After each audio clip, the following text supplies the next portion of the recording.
Subject plus didn't plus ভার্বের সাথে এক নাম্বার প্লাস অবজেক্ট। এই সূত্রের মাধ্যমে এখন আমরা শত শত সেন্টেন্স মেক করব।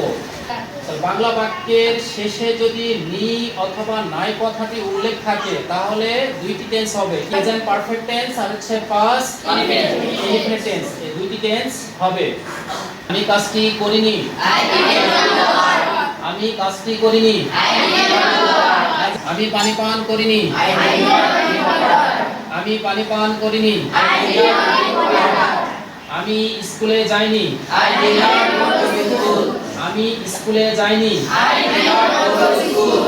আমি ফুটবল খেলিনি,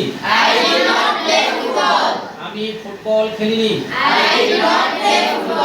আমি টিভি দেখিনি,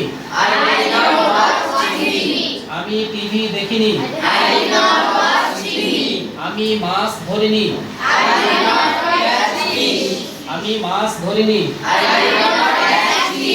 আমি ইংরেজি শিখিনি, আমি ইংরেজি শিখিনি।